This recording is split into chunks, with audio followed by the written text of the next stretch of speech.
Shalom. Kembali lagi bersama saya, Nixon Sabatino Tanjung, dalam program BPI. Bahas Pena Inspirasi berbentuk diskusi, membahas topik yang relevan, berbasiskan roh nubuat dan Alkitab. Politik berkaitan sekali dengan kehidupan kita masing-masing, khususnya pengikut Kristus. Politik juga berkaitan sekali dan sangat berkaitan dengan segala apapun. Seperti jabatan, negara, uang atau kekayaan di bidang pendidikan, bidang kesehatan, dan bahkan bidang agama dan juga gereja. Politik ini juga bisa menghasilkan hal yang baik jika di dalamnya memiliki kepentingan yang sama atau jalan yang sama. Tapi politik juga bisa membuat hal ataupun menghasilkan hal yang buruk. Banyak sekali pertentangan hingga polemik dan juga demonstrasi. Apa jadinya jika di dalam organisasi gereja ada politik? Inilah BPI, politik dan gereja.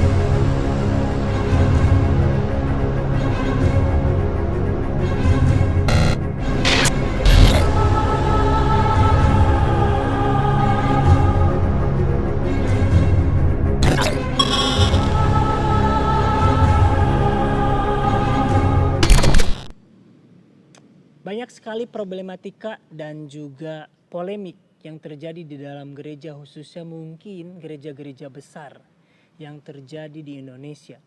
Dan apakah ini diakibatkan mungkin ada sistem yang salah ataupun sistem politik yang mungkin kurang baik? Di sini saya tidak sendiri dan saya sudah ditemani langsung dengan Bapak Pendeta Muda Yohanes Sinaga. Halo Pak Pendeta, apa kabar? Halo Nixon, semua puji Tuhan semuanya baik-baik. Bagaimana kabar di Bandung? Semua baik-baik, aman, sejahtera. Terima kasih Pak Pendeta, puji Tuhan. Bagaimana nih untuk kegiatan? Saya waktu kapan pernah mungkin ketemu dengan Pak Pendeta Yohanes, mungkin Pak Pendeta Yohanes agak lupa, tapi waktu saat pernah kayak khotbah di Cihamplas ya, kayak nggak salah ya. Iya pernah dulu. Nah di situ, jadi pertama kali mendengar khotbah Pak Pendeta Yohanes, bisa dibilang ada beberapa sedikit tekanan kepada saya bahwa harus ada perubahan dalam diri. Terima kasih banyak loh sebelumnya Pak Pendeta Yohanes. Oh, masih ingat ya bro? Itu pada tahun berapa ya? Tahun 2018 atau 2019 itu? Iya, antara tahun itu 2018 dan 2019. Iya. Oke. Baik Pak Pendeta, kita di sini sesuai dengan apa yang sudah mungkin saya juga pernah di-briefingkan juga kepada Pak Pendeta, kita di sini akan membahas tentang bagaimana terjadinya ataupun tentang politik dan juga gereja. Nah, dan mungkin nanti ada sedikit mungkinnya di akhir tentang video tadi yang mungkin bisa diberikan pandangan sekaligus dari Pak Pendeta Yohanes sendiri tentang pandangan video yang telah tadi tayangkan. Tetapi untuk pertama kalinya mungkin dari Pak Pendeta Yohanes, bagaimana sih sebenarnya pandangan ataupun tulisan dari Nyonya Ellen White sendiri tentang politik?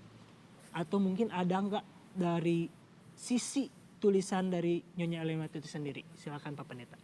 Nah, kalau kita berbicara mengenai tulisan Ellen White, nah saya mau tanya dulu nih kepada Nixon, yang kita mau bahas di sini ada apakah politik, bagaimana kita harus menyikapi politik sekuler, atau bagaimana kita harus menyikapi politik di gereja? Lebih tepatnya dari hal politik yang sekuler dulu, dan itu bakal terjadi ataupun masuk ke dalam politik di dalam gerejanya, seperti itu.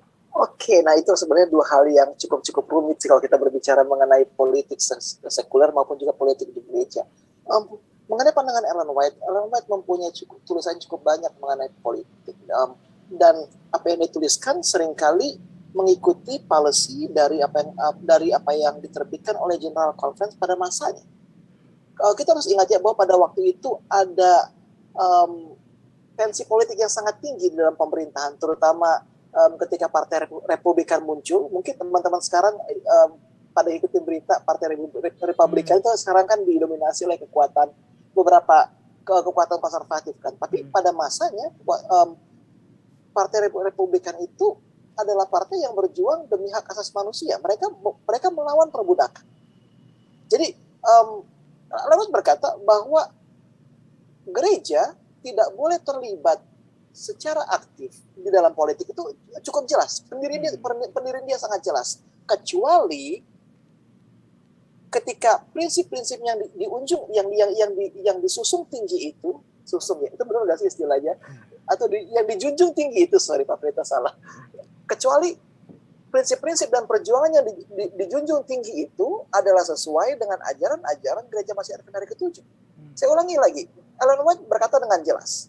Pak Pendeta sekarang lagi nggak bisa kasih direct quotation-nya, tapi ya dikatakan secara jelas bahwa para pekerja, termasuk pendeta, guru, dan juga administrator, kita nggak bisa menggunakan pulpit atau mimbar sebagai alat untuk memajukan agenda politik kita masing-masing.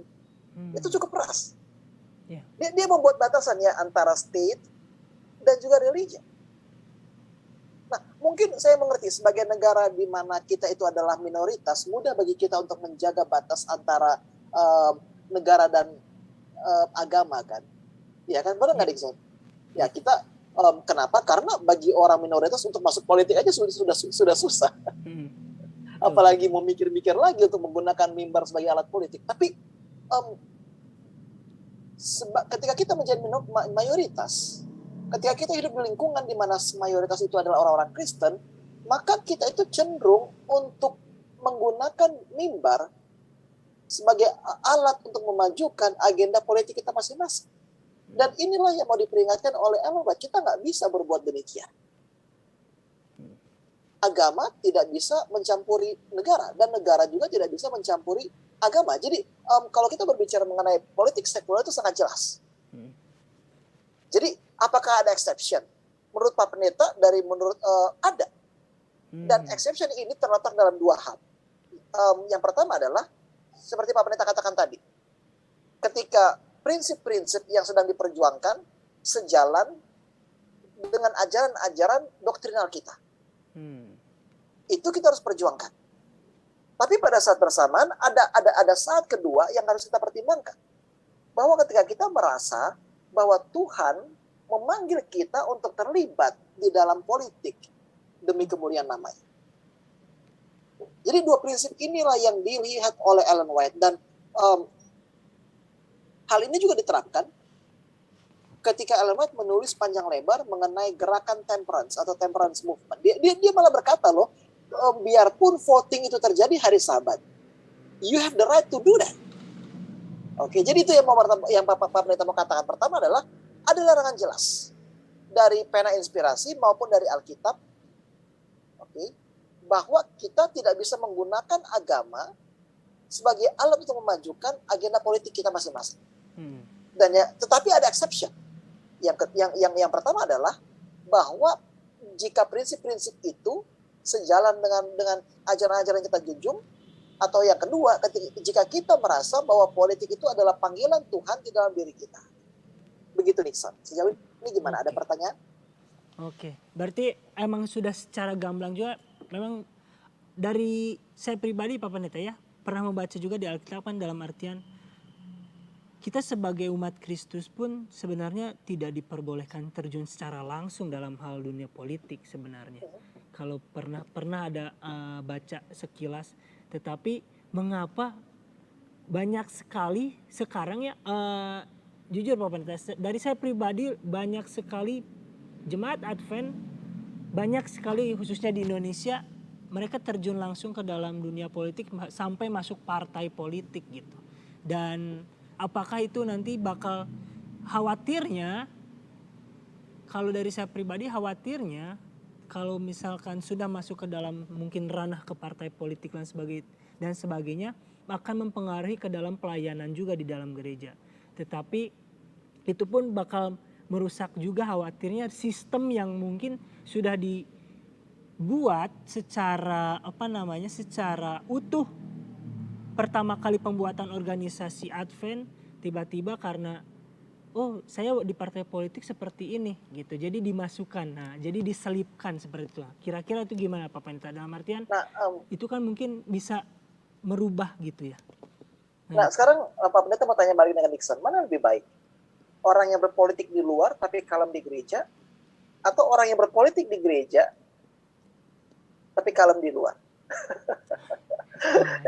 Ini kan agak rumit sekarang, kan? Apakah betul. Salah bagi anggota gereja Advent untuk terlibat dalam satu partai politik secara aktif? Kan itu pertanyaannya. Iya. Ya, menurut saya pribadi, ya kalau memang kita terpanggil untuk terlibat dalam satu partai politik, pastikan integritas kita. Jadi jangan berusaha menggunakan politik sebagai alat untuk melompat lebih tinggi lagi, sebagai jumping board.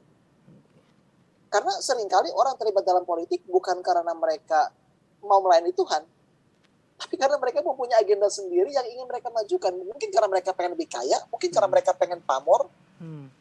Tapi kalau seandainya itu bisa digunakan untuk memajukan nama Tuhan, why not? Nah, Pak Pendeta lebih fokus kepada inisiatifnya, motivasi yang ada, yang menjadi landasan. Karena seringkali kalau kita bicara secara jujur ya, gereja kita itu hanya mau merecognize, hanya mau mengakui orang-orang, para politician yang sudah mempunyai posisi tinggi. Benar gak? Betul. Kalau kita berjujur. Ya. Lihat deh, begitu ada orang yang jadi, ya gue gak usah sebut title lah, tapi begitu ada yang jadi posisi tinggi itu langsung didoakan. Ya, tapi betul. Ketika dia baru saja jadi anggota partai, kita gak buat apa-apa. Kan itu. Betul. Nah, makanya itu, kalau teman-teman benar-benar mau terlibat politik, ya mulai dari nol aja. Jangan tiba-tiba nanti waktu pemilihan langsung masuk partai A, langsung masuk partai B. Padahal sebenarnya dia bukan kader, kan? Itu kan kayak opportunis banget, kan? Betul. Begitu itu yang Pak Pendeta gimana ya? Kurang setuju. Dia hanya terlibat partai supaya untuk memajukan dirinya sendiri. Tapi dari awal dia nggak ada kok jadi kader. Begitu Nixon. Jadi Pak Pendeta bukannya mau menentang ya. Tapi coba, apakah kita berhak untuk memberikan label negatif kepada anggota-anggota Advent yang menjadi yang terlibat dalam partai secara aktif? Menurut Pak Pendeta, it's their right. Itu hak mereka. Iya kan? Betul. Begitu. Kita nggak bisa larang. Kalau memang panggilannya Tuhan, gimana? Kalau memang Tuhan mau supaya mereka itu berada di sana untuk satu tujuan tertentu, ya gimana? So, gimana ya, kita sering banget mempunyai pandangan yang sempit bahwa Tuhan itu hanya bekerja kalau kita tidak terlibat politik. Tapi lihat deh, baru-baru ini ada presiden Advent di negara Afrika, saya lupa dari negara mana. Dan apa yang kita buat, kita muji-muji dia. Kan itu kan opportunis banget kan. Ya begitu kepilih, kita langsung puji-puji. Tapi begitu dia baru mulai aktif, kita nggak doakan. Begitu Nixon, kalau dari Pak Pendeta pribadi. Oke, mantap. Ya, terima kasih banyak penjelasan Pak Pendeta. Secara utuh, memang dari kita juga sebagai umat Advent ataupun bukan hanya umat Advent mungkin ya, lebih tepatnya pengikut Kristus sendiri pun jangan pernah yang namanya, ya di Alkitab juga mungkin sudah dikatakan dalam firman Tuhan, kita jangan saling menjudge apapun kedudukan ataupun situasinya. Dan ada lagi nih pernyataan Pak Pendeta. Sorry Nixon, kayaknya aku harus potong sedikit ya. Contohnya, kalau kita melihat perjanjian lama, kebanyakan tokoh-tokoh di situ adalah tokoh-tokoh politik. Setuju nggak? kalau kita mau jujur, kebanyakan tokoh-tokoh di Alkitab itu, terutama Perjanjian Lama, mereka adalah tokoh-tokoh yang mempunyai latar belakang politik. Ya, betul. Ya, contohnya kalau kita berbicara mengenai Daud, dia politik nggak? Betul. Apa yang diperbuat Daud ketika dia dikejar-kejar oleh Saul? Pertama, dia masih meminta perlindungan Tuhan, tapi setelah setahun, 2 tahun, 3 tahun lewat, dia capek. Yang terjadi kemudian adalah dia lari ke Filistin. Kenapa? Karena the enemy of my enemy is my friend. Musuh dari musuhku adalah sahabatku. Jadi dia berpendapat, Filistin ini kan musuh Saul, kalau gitu kita jadi teman aja lah. Dan selama Daud hidup di Ziklag, dia menjadi seorang politikus yang handal. Ketika dia pergi menyerang negara-negara lain, negara-negara Amori, dan merebut begitu banyak rampasan, dia bawa semuanya kepada Raja Akis dan dia berkata bahwa ini adalah rampasan dari Israel. Itu kan bohong. Iya, betul. Iya kan? Iya. Jadi Daud itu adalah seorang politikus. Kemudian siapa lagi ya? Nehemia. Oke, bagaimana dengan Esther? Lihat nggak bagaimana cara dia untuk meminta raja supaya bangsanya bebas. Ya buat dulu rajanya mabok. Iya betul. Dikasih minum dulu ya pokoknya. Dikasih minum dulu. Dan lebih parahnya lagi, ya Esther itu menyembunyikan identitasnya bertahun-tahun. Biarpun dia di istana raja, tapi dia nggak mau kasih tahu siapa dia. Dia artinya apa? Kalau lu menyembunyikan identitas lu, it must be intentional. Contohnya, orang-orang di kantor tahu nggak kalau lu Advent? Enggak sih kayaknya. Yakin? Terus kalau makan bareng gimana? Iya sih. Iya kan? Iya. Otomatis ya langsung kelihatan.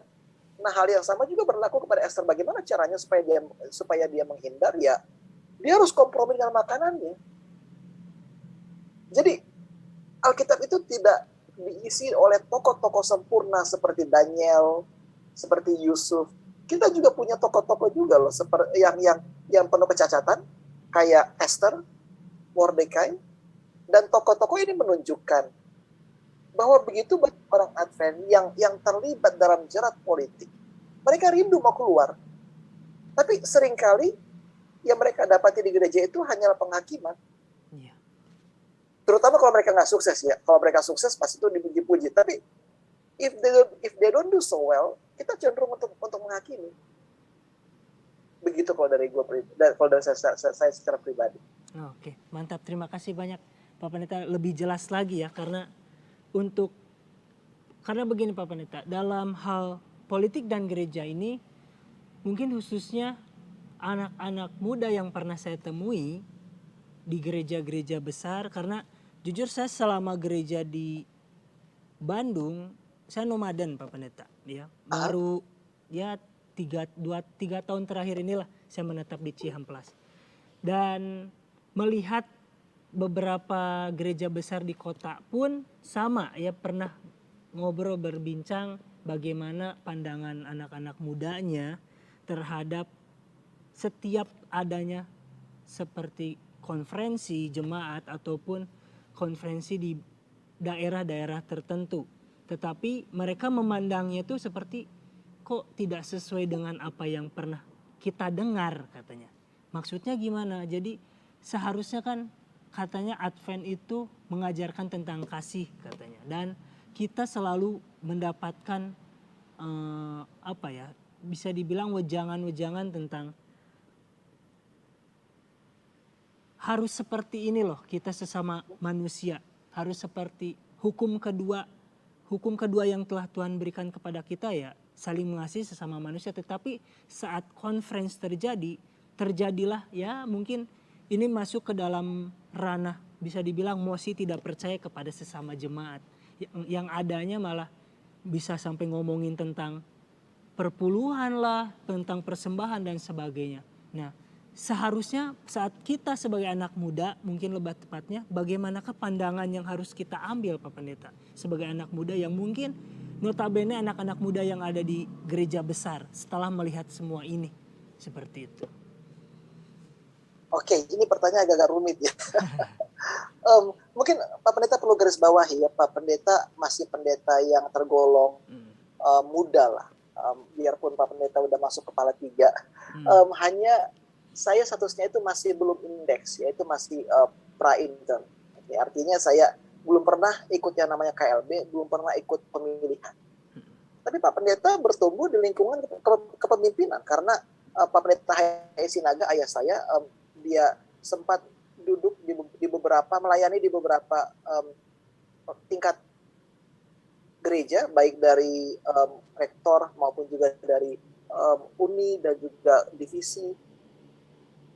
Dan kalau Pak Pendeta, apa yang Pak Pendeta lihat, leadership of the church, kepemimpinan gereja itu adalah satu hal yang kompleks. Itu nggak sesimpel yang kita bayangkan. Banyak, sering banget ya Pak Pendeta bilang ya, Pak Pendeta lihat bahwa anak-anak muda sekarang itu sepertinya enak melihat apa yang terjadi. Iya kan? Tapi yang harus kita waspadai adalah kita tidak bisa terjebak di dalam idealisme kita sendiri. Itu yang harus Pak Pendeta tekankan. Jadi, jangan melihat generasi ini sebagai generasi yang jelek, yang bebal, yang tidak sesuai dengan perintah Tuhan. Mereka adalah generasi yang mengasihi Tuhan, tapi itulah pengaruh budaya, itulah pengaruh dunia yang terjadi pada generasi sebelumnya. Makanya kita lihat tadi begitu banyak demo, begitu banyak begitu banyak kacau balau, begitu banyak komentar ini segala macam. That's what happened. The question is that ketika waktu kita tiba, apakah kita akan bertindak dengan hal yang sama? Ya begitu mudah sih bro menghakimi dari sudut pandang orang luar. Tapi ketika kita sampai di posisi yang sama, ketika nanti Nixon jadi anggota Excom, jadi ketua jemaat, apakah kamu yakin kamu bisa jadi orang berbeda? Apakah kamu yakin kamu bisa jadi generasi pemimpin yang lebih rohani? Itu kan pertanyaannya kan? Betul. Jadi, do you think that you are better than your parents? Itu yang mau pada tanya. Apakah kamu pikir, Pak Bel itu katanya agak kasar sih, tapi apakah kita itu pikir kita tuh lebih baik daripada orang-orang tua kita? Gimana? Saya nggak ada masalah sih begitu banyak orang muda yang menghakimi video itu, tapi that's what happened. Justru pertanyaannya paling mengerikan adalah ketika tiba giliran kita, apakah kita menjadi berbeda atau menjadi sama? That's the question that we need to ponder sebagai generasi pemimpin yang selanjutnya. Let's talk, kalau kita menjadi jujur ya, sekarang umur berapa tahun Nixon? Sekarang 26. 26, oke. Ya. Saya 30-an, oke. Tapi kita coba beda sekitar 5-6 tahun lah. Oke. Dalam tempo waktu, kurun waktu 20 tahun lagi, kita udah parubaya.